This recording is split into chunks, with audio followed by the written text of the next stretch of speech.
ትልቅ ቲም ስትሆን እንደዚህ ነው። በቃ ትልቅ ቲም ስትሆን ማስተማር ነው ያለበት። በቃ ተስፋ ለመቁረጥን ነው እያነጽነው ነው ፕሪሚየር ሊጉን እኛ ከዳኛ ጋር ተፎካከርን። ከምን የማካሊስተርን ጎል ሻሩ ሌላ ገባን። በቃ ተስፋ ለመቁረጥን ማስተማር ነው ይፈልግ። የዋንጫ ቲም ስትሆን እንደዚህ ነው። በቃ ዋንጫን አስበ ሜንታሊቲ እንደዛ ሲሆን በቃ እንደዚህ ነው።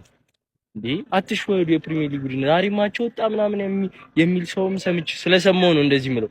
አትሽወዱ። አዳዲስ ነገሮችን እየሞከርን ነው። 5 ደቂቃ ተጨመረው 97ኛው ደቂቃ ላይ አሸነፈ መውጣት እንደሚቻል ነው እያስተማርን ያለው። አትረበሽ። በቃ አሁን ዛሬ ቶተናም እንትን ይላል ዋንጫ ፉክክሩ ይቀጥላል ማለት ነው። ደህና ቆይ። ሰምቡሳ ማካሊስተር ሰምቡሳ ባለቀ ሰዓት ጉድ ሰራህን። ባለቀ ሰዓት ጀማው ተቋጥሮ ነበር። ይሄ ሰውዬ ነው ጉድ የሰራ ነው። ሸታታ ሽማግሌ እንደው ጉድ ሰራህን። አሁን በቃ ቋጠሮ ቀይረን ወደ አርሰናል ጨዋታን ቋጠር። ያራዳ ልጆች ይጀምር ነው የአርሰናልን እንቋጠር። ይሄ አልሆነ። ወይኔ ሼባ አይ ያርግልህ። እኔ ታውቃለህ ሼባው አልቋጥርብህም። 1-0 በሆነ ውጤት ደገፍ አድርገሃል። ኮንግራ። ግን ይሄ ጨዋታ እንዴት በጭንቅ የተሞላ ነበር ማንዬ። እንዴት ጎል ተሽሮብህ ጎል። ተስፋ ለመቁረጥን ግን መማር ካለበት የእንግሊዝ ክለቦች ማለት ነው ከሊቨርፑል ነው መማር ያለባቸው። የምሬ እስከ መጨረሻዋ ደቂቃ ድረስ ማለት ነው። አንተ በዚህ ደቂቃ ላይ ጎል አግብተህ ታሸንፋለህ ማን። ለማንኛውም ቶፕ 4 እንዳትለቅ ዘንድሮ ይኸውልህ ቼላው እየተንበጫበጨ ነው። ሌላው ትርፌን ያለችው ታውቃላችሁ ቪላን እያየኸው ነው። ቪላ ማጨራሽ ግራ ገብቶታል። ስለሆነ ቶፕ 4 ትገባለህ። ሼባው ወጥረህ ያዝ። ልክ አንተ ከኔ ጋር መገዳደር ስትጀምር የዛኔ ይቋጥሩብሃል። እስከዛ ድረስ ግን እኔ ስለማይመለከተኝ ጉዳይ አይመለከተኝማ። እንደተመቸህ ቶፕ 4 ግን ግባ ያደርግልህ። እኔ ችግር የለብኝም ካንተ ጋር። ይመቻችሁ ጀማው። ሊቬ ከመድረሷ ፎረስት መበጠሷ ማለት እዚህ ጋር እኮ ነው። የራዳ ልጆች ሌላ ነገር የለውም ነው የምልህ። በሽርፍራፊ ሰከንድ አሌክሲስ ማካሊስተር ባስቆጠራት ጎል ሊቨርፑል ወሳኝ 3 ነጥብ ማሳካት ችሏል ማለት ነው። ምንም ቢሆን እዛው 6ኛ ቢቀመጥም ከቼልሲ ጋር ነጥቡን እኩል በማድረግ በጎል ክፍያ ተበልጦ 6ኛ ደረጃ ላይ መቀመጥ ችሏል ማለት ነው። የራዳ ልጆች በሚያስገርም ሁኔታ እዛው ጭማሪ ደቂቃ ላይ ራሱ አሌክሲስ ማካሊስተር ማለት ነው ጎል አስቆጥሮ ነበር። ነገር ግን እጅ ነክታል በሚል ዳኛው በጣም አጠራጣሪ የሆነ ፍርድ ፈርደው ኳሱ ተሽሯል ማለት ነው የመጀመሪያው ጎል። ነገር ግን እዛው በሁለተኛው መልሶ ማስቆጠር ችሏል ማለት ነው።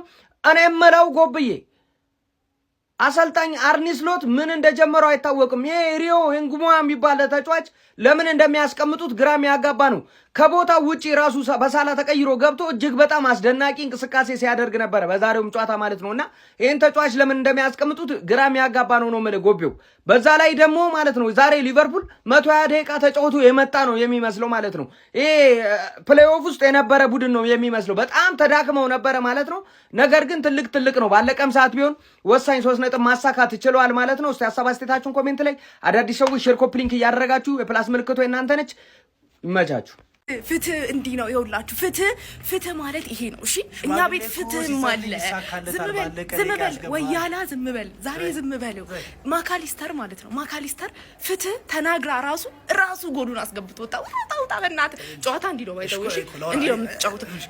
ጀግና ክለብ ስትሆን ዝም በል ጀግና ክለብ ስትሆን ማለት ነው ራሱ መልሶ ጎል ይደግማል። 2 ጎል ነው ያስገባው ዛሬ ማካሊስተር። ዝም በል ወያላ እንዳታወራ አንተ ከኛ ተማር። አቻ እኮ ነው አንተ የለመድከው አቻ ነው። ለማንኛውም ከማንስ ጋር ቢሆን ከማንስ ጋር አንደኛ አይዟችሁ ሲቲ ሲመጣ ትወርዳላችሁ አታስቡ። ለማንኛውም ማለት ነው እኛ በወራጅ ቀጠና አይደለም አይመቸንም። እሺ እኛ ወራጅ ቀጠና እናንተ ወልብስ ምናምን ነው የሚደበድባችሁ። እኛ ፎረስትን ሊድስ እኮ ቀጥቅጧቸዋል።